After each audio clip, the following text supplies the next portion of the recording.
Hello everybody, कैसे हो आप सब। मेरा नाम है परीक्षित और आज जो हम करने जा रहे हैं वो है सीबीएसई क्लास 12 फिजिकल एजुकेशन का चैप्टर नंबर 1 जो कि है प्लानिंग इन स्पोर्ट्स। बहुत बहुत बहुत आसान चैप्टर है और आपको बहुत मजा आएगा ये चैप्टर करके। पर इससे पहले हम ये चैप्टर शुरू करें, ऐसी 2-3 बातें हैं जो मैं आपको बताना चाहता हूं।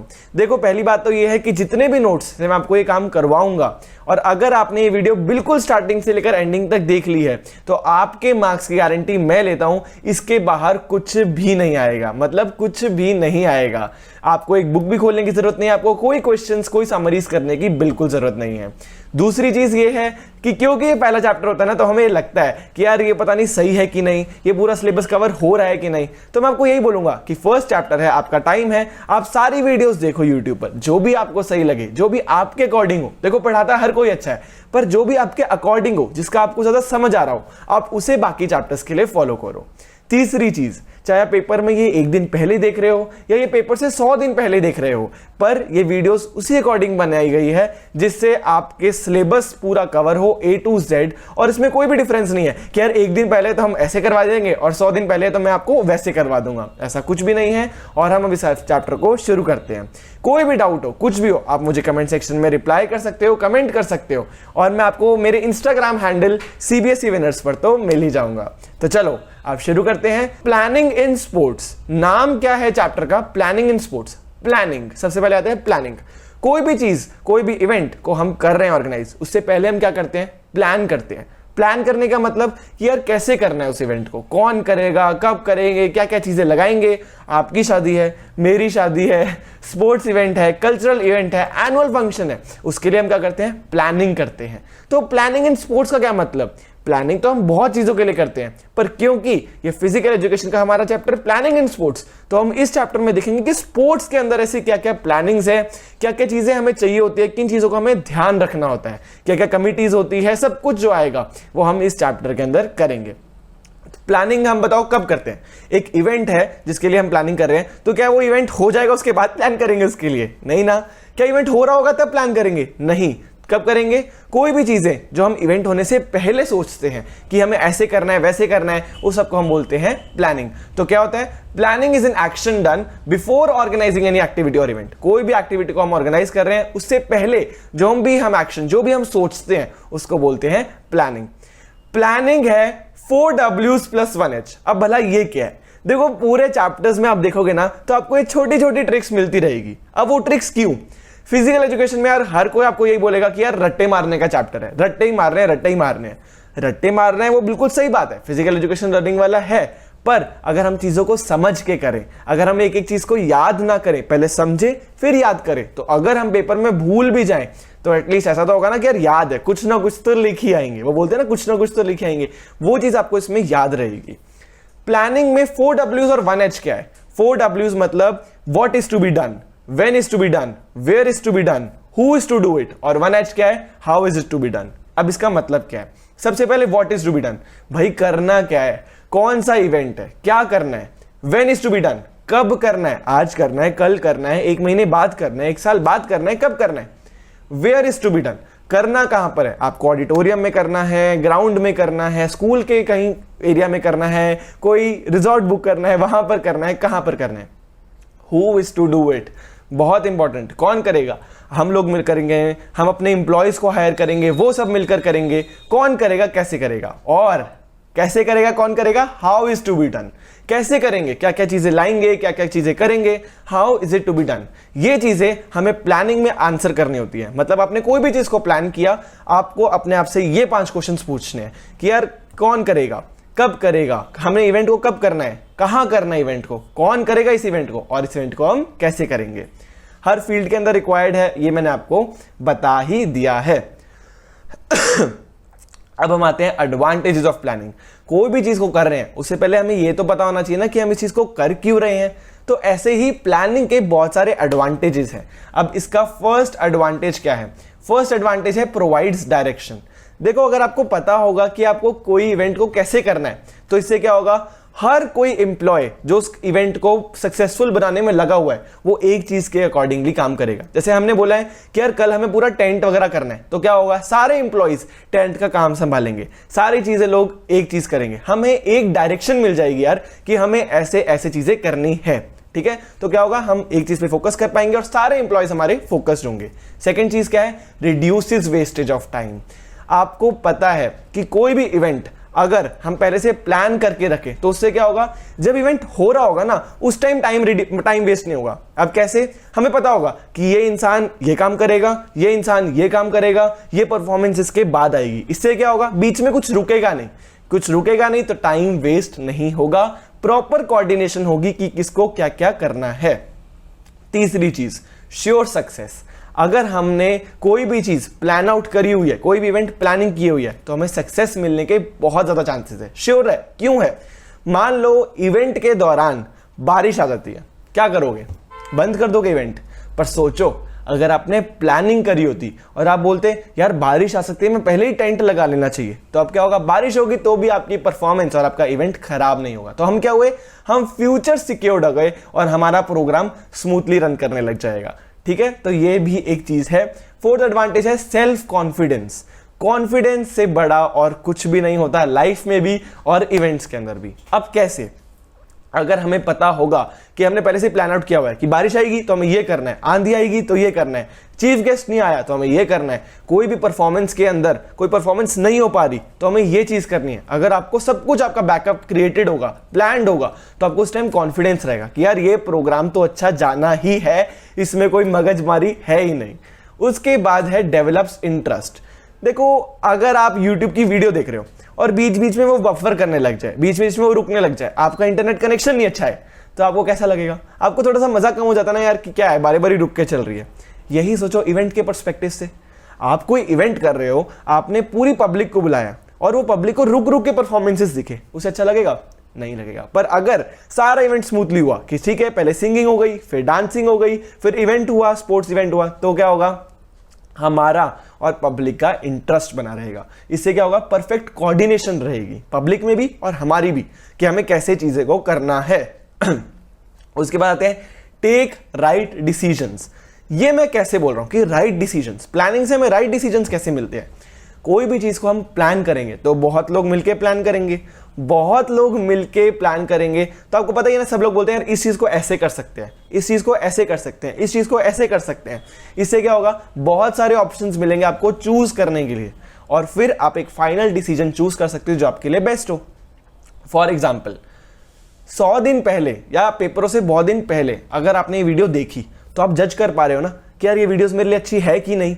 फिर आप YouTube में सर्च करोगे कि यार आपको कौन सी वीडियो अच्छी लग रही है, फिर आप चूज करोगे, मोर ऑप्शंस टू चूज। पर अगर पेपर से एक दिन पहले देख रहे हो तो क्या करोगे, कोई भी वीडियो देखोगे, अरे हाँ जल्दी जल्दी ये वीडियो सही है, ये जल्दी, ये छोटी है, आप अपना डिसाइड कर लोगे। अब आपके लिए राइट चॉइस है कि नहीं वो डिपेंड करता है।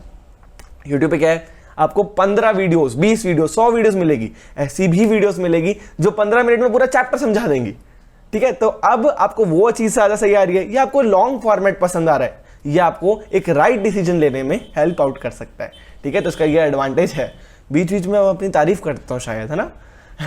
Promotes creative ideas. अब मैं ये कैसे बोल रहा हूँ, देखो प्लानिंग हो रही है, सब लोग आपस में बैठे हैं, सब लोग डिस्कस कर रहे हैं, यार हम इस चीज को ऐसे भी तो कर सकते हैं, ऐसे भी तो कर सकते हैं, ज्यादा टाइम मिल रहा है हमें सोचने के लिए। ज्यादा टाइम अगर सोचने के लिए मिल रहा है और ऐसे भी कर सकते हैं, ऐसे भी कर सकते हैं, तो क्या हो रहा है, कोई ऐसा आइडिया बाहर निकल के आ सकता है जो पहले कभी किया ही ना गया हो। ठीक है, तो ये चीजें हमें क्रिएटिव आइडियाज के लिए हेल्प कर सकती है। फॉर एग्जाम्पल यार आप टीवी पर बहुत सारे अवार्ड फंक्शंस देखते हो, उसके लिए प्लानिंग कितने पहले से हो रही होती है कि इसकी एंट्री ऐसे होगी, इसकी एंट्री ऐसे होगी, बहुत क्रिएटिव आइडियाज वहां पर हमें देखने को मिलता है। सब किसके बदौलत, श्री प्लानिंग के बदौलत। ठीक है, तो ये इसके एडवांटेजेस हैं, हमने इसके एडवांटेजेस किए क्या क्या, डायरेक्शन क्या क्या, मेरे साथ में बोलो, सबसे पहले बोलो 4 Ws और 1 H का क्या मतलब है। प्लानिंग क्या होती है, इवेंट से पहले किया गया एक्शन। Okay very good.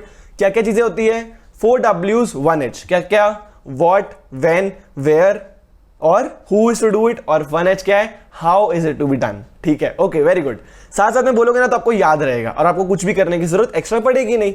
फिर है एडवांटेजेस ऑफ प्लानिंग। क्या क्या एडवांटेजेस है, डायरेक्शन मिलेगी, सारे लोग एक जगह फोकस्ड होंगे, रिड्यूसेस वेस्टेज ऑफ टाइम क्योंकि प्रोग्राम स्मूथली रन करेगा, श्योर सक्सेस। क्यों? क्योंकि हम फ्यूचर सिक्योर्ड हो जाएंगे। बारिश है, टेंट पहले से लगा हुआ है, सेल्फ कॉन्फिडेंस आएगा क्योंकि हमने पहले से सब कुछ प्लान किया हुआ है, इंटरेस्ट बना रहेगा ऑडियंस का भी और हमारा भी, राइट डिसीजंस ले पाएंगे क्योंकि बहुत टाइम है सोचने के लिए, प्रमोट्स क्रिएटिव आइडियाज, बहुत सारे इनोवेटिव आइडियाज आएंगे, एडवाइस आएंगी, सजेशंस आएंगी, जिसके अकॉर्डिंग हम एक फाइनल अपना प्लान आउट कर सकते हैं। अब मैं आपको एक कोई महान व्यक्ति कह के चला गया था कि कहनी, कथनी और करनी में बहुत फर्क है। आपने कह दिया कि यार प्लानिंग मुझे ऐसे ऐसे करनी है, ये करना है, ये करना है, ये करना है, ये करना है, ये करना है, पर करेगा कौन? करेगा कौन? ये हमारा नेक्स्ट टॉपिक है जो है कमिटीज एंड रिस्पॉन्सिबिलिटीज। कमिटीज कौन है? प्लानिंग को चलाने वाले, वो प्लानिंग को चलाते हैं। हमने जो भी प्लान किया वो उस प्लानिंग को एग्जीक्यूट करते हैं। आपको टेंट लगाना है तो वो टेंट वालों को लाएंगे, वो टेंट के लिए सामान लाएंगे। आपको स्पोर्ट्स का इवेंट करना है, वो इक्विपमेंट्स लाएंगे, ट्रेन्स को लाएंगे, कोचेस को लाएंगे, इन सबको लाएंगे और इन्विटेशन भेजेंगे। ये सब कौन करेगा? कमिटीज करेंगी। मतलब क्या मतलब हुआ? स्मूथ कंडक्ट ऑफ इवेंट के लिए कमिटीज रिस्पॉन्सिबल होती है। अब एक बहुत इंपॉर्टेंट बात, मुझे क्या अच्छा लगता है? आप सबको पढ़ाना, ठीक है। अब आपने मुझे कोई ऐसी चीज में डाल दिया जहां पे आप मुझे दिल बेचारा पे डांस करना है या मुझे मुन्नी बदनाम हुई पे डांस करना है, क्या मैं अच्छा कर पाऊंगा? नहीं कर पाऊंगा ना, ठीक है। आप मेरे अंदर के टैलेंट को नहीं जानते अभी, पर मुझे पता है मैं नहीं कर पाऊंगा। अच्छा, आपको डांस करना अच्छा लगता है और मैंने आपको अकाउंट सेक्शन में डाल दिया, क्या आपको समझ आएगा? क्या वो चीज आप अच्छी तरीके से कर पाओगे? शायद नहीं। यही होता है, अगर हम कमिटी बना रहे हैं कोई चीज के लिए तो हमें उन लोगों को, उन एम्प्लॉइज को ही उस कमिटी में डालना चाहिए जो उस चीज में माहिर हो। तो committees to take people according to work, knowledge and ability. बहुत जरूरी पॉइंट है ये, कमिटी के लिए बहुत जरूरी है। Committees should be named properly, very important. ओ रामू काका की कमिटी, ओ शामू काका की कमिटी, ये तो मुझे पता है, पर और किसी को क्या पता चलेगा? अगर हम यही बोले रिसेप्शन की कमिटी इधर आई जाए, हॉस्टल वाली कमिटी इधर आई जाए, ट्रेन्स और कोचेस की कमिटी इधर आई जाए, तो उससे क्या होगा? सब लोगों को नाम ये याद रहेंगे। तो ये हमने कमिटीज के पॉइंट्स किए। कमिटीज कौन है? प्लानिंग को चलाने वाले। कौन करेगा? प्रोग्राम को रन करेंगे स्मूथली और एबिलिटी, नॉलेज और इंटेलिजेंस के बेसिस पर ही हमें लोगों को उन कमिटीज में डालना चाहिए। Committees should be named properly. Ramu काका, शामू काका नहीं चलेगा, नहीं चलेगा। नारेबाजी ज्यादा लग रही है ना? एक्टिंग करता हूँ क्या मैं कभी ज्यादा? चलो ठीक है। अब हम करते हैं कमिटीज के अंदर क्या क्या होता है। देखो, कमिटीज के सबसे पहले ऊपर आता है चीफ पैट्रॉन। नाम से समझ आ रहा है कि भाई कोई भारी भरकम है, चीफ पैट्रॉन। चीफ पैट्रॉन का generally head of the institution होते हैं। आपके स्कूल में चेयरमैन सर, डायरेक्टर मैम, ये जितनी भी चीजें होती हैं, ये लोग कौन होते हैं? चीफ पैट्रन होते हैं। ये क्या करते हैं? ये ज्यादा काम नहीं करते, ये ऊपर ऊपर से चीजों को देखते हैं कि यार सब कुछ हो रहा है सही काम पर। फिर ये मीटिंग्स करते हैं सारी कमिटीज के हेड से कि सब कुछ सही हो रहा है, आपको कोई दिक्कत आ रही है, ये वो करते हैं। और चीफ पैट्रन्स के नीचे होती हैं एग्जीक्यूटिव कमिटीज। एग्जीक्यूटिव कमिटीज क्या होती हैं? छोटी छोटी कमिटीज का एक एक मेंबर को बुलाकर इंपॉर्टेंट मैटर्स डिस्कस किए जाते हैं, उनको क्या बोलते हैं? Executive committees. पर ये छोटी छोटी कमिटीज क्या है? ये छोटी छोटी कमिटीज आती है ऑर्गेनाइजिंग कमिटीज में। ऑर्गेनाइजिंग कमिटीज ही असली कमिटीज होती है जो सारा काम संभालती है। आपको स्पीड ज्यादा स्लो या ज्यादा तेज तो नहीं लग रही ना? मतलब मेरे ख्याल से तो बिल्कुल सही स्पीड है। इस स्पीड से हम 1 घंटे के अंदर एक चैप्टर तो कर ही लिया करेंगे। और आप पेपर से 1 दिन पहले देख रहे हो तो 10 घंटे में आपके 10 के 10 चैप्टर कंप्लीट, और 100 दिन पहले देख रहे हो तो आपकी रिवीजन हो जाएगी। पर हम चीज को कोई भी नहीं छोड़ेंगे यार। ऐसा नहीं बोलूंगा कि इस पेपर में ये इंपॉर्टेंट है तो ये करके जाओ, आपको क्या पता कभी ये आ जाए कभी वो आ जाए। कई बार बच्चे बोलते हैं इसमें इंपॉर्टेंट क्वेश्चंस बता दो। ऐसा हम कभी नहीं करेंगे। हम 1 घंटा पूरी थ्योरी को रिवाइज करेंगे, अच्छे से एक एक चीज समझेंगे, फिर कुछ भी आ जाए सब इंपॉर्टेंट है हमारे लिए। चलो, ध्यान से भटक जाता हूं मैं कभी कभार। Organising committee. ऑर्गेनाइजिंग कमिटी क्या है? Responsible for proper and smooth conduct. यही वो कमिटीज है जो एक्चुअली में काम करेंगी। अब ऑर्गेनाइजिंग कमिटी में 3 कमिटीज होती है। Pre meet organising, during meet, post meet. नाम से समझ आ गया। प्री मीट ऑर्गेनाइजिंग मतलब उस इवेंट से पहले जो भी चीजों का ध्यान रखना है उसके लिए कौन है? Pre meet organising. During meet, कोई इवेंट चल रहा है उसके टाइम आपको क्या क्या चीजों का ध्यान रखना है, उनके लिए जो कमिटीज होती है वो तो ड्यूरिंग मीट। पर इवेंट खत्म हो गया, मान लो स्पोर्ट्स डे था वो खत्म हो गया, उसके बाद आपको क्या क्या चीजें संभालनी है वो हो गई है पोस्ट मीट। अब क्या क्या चीज संभालनी वो हम करेंगे। देखो, प्री मीट क्या होती है? इवेंट से पहले हैंडल करने वाले, इवेंट के दौरान हैंडल करने वाले, इवेंट के बाद हैंडल करने वाले। ठीक है, तो आसान है। सबसे पहले हम डिस्कस करेंगे प्री मीट ऑर्गेनाइजिंग कमिटी। ओ भाई साहब, ये क्या इतनी सारी? कुछ भी नहीं है, कुछ भी नहीं है। और आपको लगेगा यार ये क्या बात हो गई। प्री मीट आपको मतलब समझ आ गया, कोई भी इवेंट है उससे पहले हमें क्या क्या चीज़ों का ध्यान रखना है, क्या क्या चीज़ों को करना है, उसके लिए कौन है? Pre meet organising committees. अब ये ना क्या होता है, अलग अलग कमिटीज होती है, अलग अलग कमिटीज होती है। अलग अलग कमिटीज में कैसे बोल रहा हूँ आपको, जैसे समझ आ गए पब्लिसिटी कमिटी। कोई आप इवेंट कर रहे हो, वो इवेंट आपको लोगों को बताना भी तो है, तभी तो लोग आएंगे। आज अगर स्पोर्ट्स डे है या फिर आज दीपिका पादुकोण आने वाली है बठिंडा, उसके लिए उनका इवेंट है, तो मैं क्या करूंगा, हर जगह एडवर्टीजमेंट्स, पोस्टर्स वगैरह लगा दूंगा। बहुत सारे चीफ गेस्ट को डेट टाइम वेन्यू बताऊंगा, उन्हें इनवाइट करूंगा। कौन रिस्पॉन्सिबल होता है उसके लिए? पब्लिसिटी। पब्लिसिटी कमेटी क्या करती है? एडवर्टाइज करती है इवेंट को, और डिफरेंट डिफरेंट इंस्टीट्यूट्स डिफरेंट जगहों पर डेट टाइम वेन्यू देते हैं। मान लो आपका कोई स्पोर्ट्स का इवेंट है, अब हम इस पूरे रेफरेंस में स्पोर्ट्स का इवेंट लेंगे कि हमें स्कूल में स्पोर्ट्स का इवेंट ऑर्गेनाइज करना है। स्पोर्ट्स के इवेंट के लिए क्या करेंगे, पहले हम एडवर्टाइज करेंगे कि देखो स्पोर्ट्स वाला मीटिंग, आपको स्पोर्ट्स डे है वो ऑर्गेनाइज हो रहा है। Date time venue different institutions different schools को बांटेंगे, तभी तो उनके प्लेयर्स आएंगे ना खेलने के लिए। सेकंड हुआ ग्राउंड एंड इक्विपमेंट कमेटी। अब आपको स्पोर्ट्स डे ऑर्गेनाइज करना है तो उसके लिए ग्राउंड की जरूरत है, ग्राउंड के बाद इक्विपमेंट्स की जरूरत है। अगर आपको रिले रेस करना है तो आपको बार्स चाहिए या कुछ भी, आपको जो भी है, बास्केटबॉल चाहिए तो कोर्ट चाहिए बास्केटबॉल का, प्रॉपर बास्केटबॉल चाहिए। उसके लिए कौन रिस्पॉन्सिबल होता है? Ground and equipment committee. उसके बाद आती है ऑफिशियल कमेटी। ऑफिशियल कमेटी क्या होती है? रेफरीज, जजेस, जो टाइम का ध्यान रखे, टाइम स्कोरर्स, वो होते हैं ऑफिशियल कमिटीज में। फिर आते हैं boarding and lodging committee. Boarding and lodging क्या है? नाम से समझ आ रहा है, बोर्डिंग एंड लॉजिंग मतलब जो भी प्लेयर्स बाकी मतलब अलग अलग जगहों से आए हैं, उनका हॉस्टल मतलब वो रहेंगे कहां पर, उनका होटल क्या है, उनका ट्रांसपोर्टेशन वगैरह सब कुछ। मतलब लॉजिंग का मतलब होता है कि वो रहेंगे कहां पर, उस सब का ध्यान रखने के लिए क्या होता है? Boarding and lodging committee. फिर आती है रिसेप्शन कमेटी। आइए आपका इंतजार था, ये कौन करेगा? Reception committee. ये क्या करेंगे? पार्टिसिपेंट्स को वेलकम करेंगी, गेस्ट को वेलकम करेंगे और चीफ गेस्ट वगैरह को भी वेलकम करेंगे। इवेंट के पहले भी देखो पार्टिसिपेंट्स वगैरह को, और इवेंट के दौरान चीफ गेस्ट वगैरह को, इन सबको रिसेप्शन कमेटी का मतलब रिसेप्शन कमेटी ध्यान रखेंगी। फिर आता है रिफ्रेशमेंट एंड एंटरटेनमेंट कमेटी।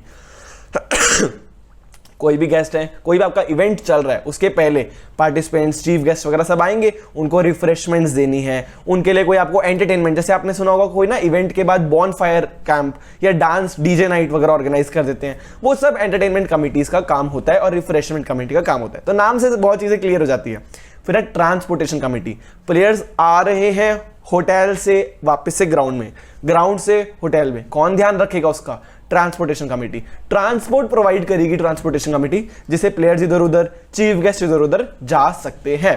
फिर आते हैं मेडिकल कमेटी। मेडिकल कमेटी क्या है? बहुत प्रोफेशनल डॉक्टर्स, बहुत प्रोफेशनल नर्सेस, वेल क्वालिफाइड उस कमेटी के अंदर होते हैं, जो फर्स्ट एड देते हैं प्लेयर्स को। ठीक है, तो अब हम आते हैं सेरेमनी कमिटीज पर। तो सेरेमनी कमिटीज क्या करती हैं? आपने देखा कोई एनुअल फंक्शन वगैरह होता है, उससे पहले एक होता है ना कि लाइटनिंग द दिया by chief guest. Chief guest होते हैं, वो दिया को लाइटन अप करते हैं, या कोई भी सरस्वती की पूजा होती है, ये सब जो चीजें होती है ना, उसमें बोलते हैं सेरेमनी कमेटी। वेलकम सॉन्ग्स वगैरह सब कुछ कौन ध्यान रखता है उसका? Ceremony committees. फिर होते हैं एंट्रीज एंड प्रोग्राम्स कमेटी। ये क्या करती है? इवेंट से पहले सारी सीट्स ग्राउंड पे लगाना, सारी चीजें मतलब एंट्री फॉर्म्स वगैरह भेजना, एंट्री फॉर्म्स कलेक्ट करना, ये सब किसका काम होता है? एंट्रीज एंड प्रोग्राम्स कमेटी का। फिर होते हैं अनाउंसमेंट कमिटीज। अनाउंसमेंट कमिटीज का छोटा मैं बोलूं तो एंकर्स, जो पूरे इवेंट को होस्ट करते हैं, सब कुछ बताते हैं कि आप इधर आओ, आप इधर आओ, अब आपके सामने ये परफॉर्मेंस होने जा रही है, ये सब कौन करता है? अनाउंसमेंट कमिटीज करती हैं। Protest committees. देखो अब ना एक डाउट आ सकता है कि यार अनाउंसमेंट कमेटी प्री मीट कैसे हो गया? वो तो ड्यूरिंग मीट होना चाहिए ना, पर इवेंट से पहले भी तो बहुत कुछ होता है ना। चीफ गेस्ट वगैरह जो आए हैं वो सब प्री मीट में काउंट होंगे, दौरान मतलब वो इवेंट जब शुरू हो गया है, ठीक है, तो उसके लिए अनाउंसमेंट कमेटी हमें चाहिए होती है।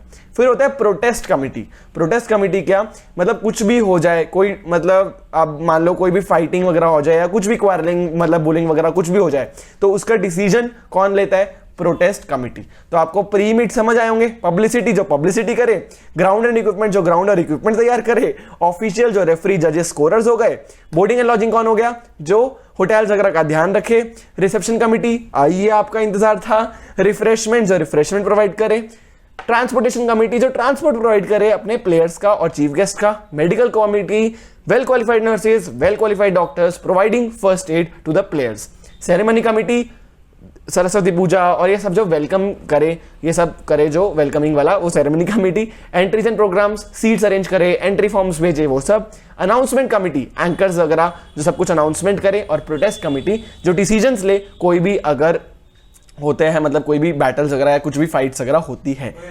अब जो हम करने जा रहे हैं वो है ड्यूरिंग मीट ऑर्गेनाइजिंग कमेटी। पहले हमने क्या किया, प्री मीट ऑर्गेनाइजिंग, अब हम क्या कर रहे हैं ड्यूरिंग मीट, इवेंट के दौरान क्या क्या चीजें। ये तो बहुत छोटी चीजें हैं।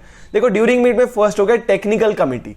आपने कभी क्रिकेट का मैच देखा है, उसके अंदर जजेस क्या बोलते हैं, थर्ड अंपायर। वो क्या करते हैं, कोई भी ड्रॉ वगैरह हो गया या कोई कंट्रोवर्सी हो गई तो वो टेक्निकल एस्पेक्ट से उन चीजों को देखते हैं और फाइनल डिसीजन। अब थर्ड अंपायर कोई सच में अंपायर थोड़ी ना बैठा है, वो तो टेक्नोलॉजी है, जो पीछे से लोग बैठे हैं उनको जज कर रहे हैं टेक्नोलॉजी के थ्रू कि सब कुछ सही हुआ है कि नहीं हुआ। तो टेक्निकल कमेटी की बहुत ज्यादा जरूरत है। फिर है ऑफिशियल कमेटी। ऑफिशियल कमेटी, देखो इवेंट से पहले ऑफिशियल कमेटी क्यों चाहिए हमें, क्योंकि इवेंट से प्री मीट में भी तो आए थे ऑफिशियल, कि रूल्स बनाने के लिए, प्लेयर्स को रूल समझाने के लिए कि देखो ये सब कुछ है, पर उन रूल्स का फॉलो अप हो भी रहा है कि नहीं, वो रूल्स फॉलो हो भी रहे हैं कि नहीं, उसके लिए कौन चाहिए, ऑफिशियल कमेटी, वही रेफरी, जजेस और scorers. Ceremony committee, ceremony committee, अब देखो कोई इवेंट हो गया, मतलब उससे पहले आपने वेलकम वगैरह कर दिया, इवेंट स्टार्ट हो गया, अब बीच में क्या देना है आपको, वो प्लेयर जीत गए तो आपको उनकी विक्ट्री सेरेमनी वो सब करना पड़ेगा, मेडल्स पिनाने वाली वो सारी सेरेमनी होती है ना, वो सब कौन ध्यान रखता है, सेरेमनी कमेटी। उसके बाद आते हैं हम post meet organising committee. Event खत्म हो गया है, पर क्या काम खत्म हुआ है प्लानिंग का, नहीं हुआ। क्यों, सबसे पहले कीपिंग ऑफ रिकॉर्ड कमेटी, ये सारा इवेंट का ना रिकॉर्ड रखते हैं कि पहले ये प्लेयर्स आए, ये प्लेयर्स नहीं आए, ये प्लेयर्स जीते, सब कुछ हुआ, वो कीपिंग ऑफ रिकॉर्ड कमेटी का काम है। दूसरा फाइनेंस एंड अकाउंट्स कमेटी, ये क्या करते हैं, कितना खर्चा लगा, कितने लोगों के फॉर्म्स आए, कितने लोगों ने रजिस्ट्रेशन करवाए, कितनी पब्लिक आई, कितने पैसे आए, कितने पैसे गए, जितना भी फाइनेंस है वो कौन संभालता है, फाइनेंस एंड अकाउंट्स कमेटी। ठीक है। तीसरा क्या होता है, brief report on tournament committee. जब सब कुछ बन जाता है तो पूरे टूर्नामेंट को एक छोटी सी रिपोर्ट में समराइज करना, वो brief report on tournament committee का काम होता है। जैसी वो रिपोर्ट तैयार हो गई, वो हायर अथॉरिटीज के पास वो रिपोर्ट जाती है, साइन होती है और वो फाइनली रिकॉर्ड में दर्ज कर ली जाती है। ये हो गया सारा प्री मीट ड्यूरिंग ऑर्गेनाइजिंग। अब हमने क्या क्या पढ़ा, प्लानिंग क्या होती है बताओ, बोलो बोलो बोलो। Action done before organising any event, क्या क्या चीजें आंसर करती है, 4 W's 8 H, what, when, where, who, how. उसके बाद क्या क्या एडवांटेजेस है, कॉन्फिडेंस, सेल्फ इंटरेस्ट बढ़ता है, ये सब कुछ होता है, वो सब आप याद कर लोगे। उसके बाद कौन आता है, चीफ पैट्रन, एग्जीक्यूटिव कमिटीज के बाद ऑर्गेनाइजिंग कमिटीज। ऑर्गेनाइजिंग 3 हिस्सों में डिवाइडेड है, प्री मीट, ड्यूरिंग और पोस्ट मीट, वो हमने सब कुछ डिस्कस कर ही लिया। अब नेक्स्ट वीडियो में हम करेंगे कंपटीशन, कि कंपटीशन अगर हमें ऑर्गेनाइज करना है तो क्या क्या कंपटीशन की टाइप्स होती है, क्या क्या कुछ होता है। तो ये होता है फर्स्ट पार्ट। कोई भी डाउट हो आप मुझसे कमेंट सेक्शन में पूछ लेना। इंस्टाग्राम CBSE विनर्स से मैं आपको मिल ही जाऊंगा और मिलते हैं नेक्स्ट वीडियो में। तब तक के लिए goodbye, take care, bye bye.